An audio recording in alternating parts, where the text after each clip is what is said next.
Hi guys, welcome to Fix My Technology. I'm Jayson and today's Tech Talk is going to be about the BGW210 and the BGW320 from AT&T. Just to give you a brief description and a better view of this router so we can have a better understanding of how these devices work. Okay, for the past year or so, AT&T has been providing their residential customers with the BGW210, which is widely spread amongst the US. So let's take a look at that. There's it on our screen. This is what it actually looks like. It's actually a slimline router, always black in color. And as you can see in the front, there's many lights that's actually going on. There's basically 4 light indicators. As you can see, it's the power, the broadband, the phone. Right at the bottom of that, you will be able to see the WPS button. Above that is the Wi-Fi light indicator. I think that's the only button on this router is the WPS button. Okay, so that's basically what it looks like in the front. So like I said, these routers are widely spread amongst the US. When a customer calls in for assistance with, let's just say, a problem with the internet connection or their Wi-Fi is not connecting to any of the devices, what the first question a technician will ask is, how many lights do you see on the router? And if the answer is 1, the technician will probably ask the customer to actually restart the router to see if any more lights appear. Then another probable question is the broadband light on? If the broadband light is not on, it's probably an internet service provider issue. With most of the cases, they're actually right. But now it's a little bit different because let's take a look at the BGW320. This is the BGW320. You can see it's very different from the BGW210. And the main point over here is there's actually 1 light. So if you ask the customer, how many lights do you see? And if they say 1, the technician will obviously think it's probably a power light. We'll ask them if the broadband light is on, but the customer will still respond there's only 1 light on. Now because we don't know that AT&T has provided a new batch of routers, this is what's going to happen. We are going to get misled by that. So I think the main thing is asking the correct question, what router do you have? Like I said, we're so used to the BGW210 routers that's provided in the US.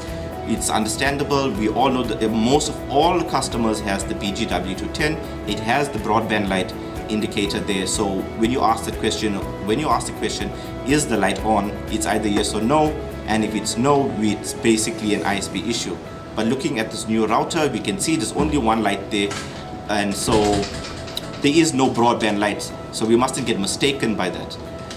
So okay, so now we can see this BGW320, what it looks like. It has a nice modern clean finish to it, and it's a bit thicker, yes, but I think that's actually fine. Let's look at the back of this routers and see what's the difference between these 2 routers, and we'll talk more about the capabilities as well. So this is what behind the routers look like. For the BGW210, it's basically 4 Ethernet ports, 2 USB ports, 1 ONT port. There's a broadband port, and we're looking at a phone line, reset button, and a power switch as well, a power reset switch as well. Yeah, so that's basically that. And now we're looking at our BGW320. This router over here, it basically has 1 OT&T port. It has 3 Ethernet ports and 1 5 gig Ethernet port. The 5 gig Ethernet port is for moving large files and for devices that's actually compatible with it. I think it's the latest laptops. It's the latest laptops and the latest computers that has this capability of using the 5G Ethernet cable port. And I think it's extremely cool to have that because nowadays moving big files is such a big thing. Because I think time is everything, especially when it comes to data. And another cool feature, as you can see behind the 320, is, well, although it has 1 USB port, but I think that's sufficient because I think it's mostly for updating the router itself. If you're downloading the firmware onto a USB, you can plug it behind the router and you can update that. And one of my favorite ports behind the BGW320 is the FSP port. It's actually an FSP module where your fiber line fits directly to the router. So this eliminates the fiber to ONT converter. Usually there's a converter, the fiber line fits onto the converter, and to the converter it goes into your ONT. So this actually eliminates that. So it's actually a very, very convenient thing to have, especially if you're deciding or already have fiber at home. And then moving forward to the reset button, the phone lines, and the power switch at the back. Let's talk about the BGW320 a little bit, about its Wi-Fi 6 capabilities. Wi-Fi 6 capabilities is actually the latest technology when it comes to the Wi-Fi range. It necessarily doesn't mean in terms of speed. It's really not about the speed. It's really not about the speed when it comes to the Wi-Fi 6. It's actually more about the network itself, how secure and more reliable the network is. So the technology that they included in the Wi-Fi 6 is about having multiple devices, maybe your TVs, your smart TVs, multiple smart TVs, smartphones, computers, laptops, smart cameras, smart vacuums, all connected onto the same network, and they switch seamlessly in between each other, and its connecting and reconnecting capabilities are much better. So in terms of Wi-Fi 6, I think that's a good go for that. I totally recommend that. I can't wait to see it more in the future and how it actually really works, because myself, I have not used the Wi-Fi 6 before. I'm actually excited about this router. Also, this router can be controlled by an app. It's called the Smart Home Manager. It's easily accessible. If you have an Android, you can use the Google Play Store. If you have an iPhone, you can actually use the iStore and actually download it. It's very user friendly, and you'll be able to change your Wi-Fi settings, give user access, give certain users certain amount of time to access your router and internet connection. It's actually it's very convenient for you to have. So if you do have this router, I recommend that you get that app. And if you're actually troubleshooting, I recommend the customer gets the app, because it'll make things so much better in terms of actually setting up their Wi-Fi and finding out the username and passwords for it, changing the Wi-Fi names, changing the passwords. Things will be much easier. Instead of actually remotely logging onto the computer, every time you need to change the password, you can just use that app. I think it's a very cool feature. Recently, I encountered an issue where a customer calls in and asks me to connect the smart home camera to the BGW320. Now I want to talk about this because I had a small issue with it, because it's the first time I'm actually logging on to the router, so I didn't know what to expect, but I also want to talk about it so everybody else gets an understanding of it, so when you get in there you'll be more prepared for what's to come.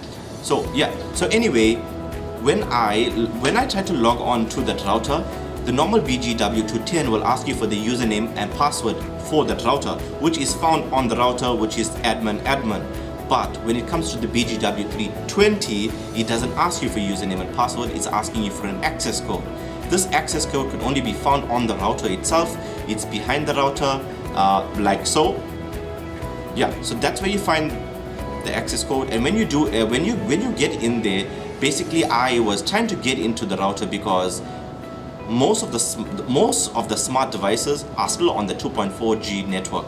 They're not on 5G. So when you buy this, the cameras, they will not connect to the BGW320 because they're on a 5G network. You have to enable the 2.4G network in order to connect the camera.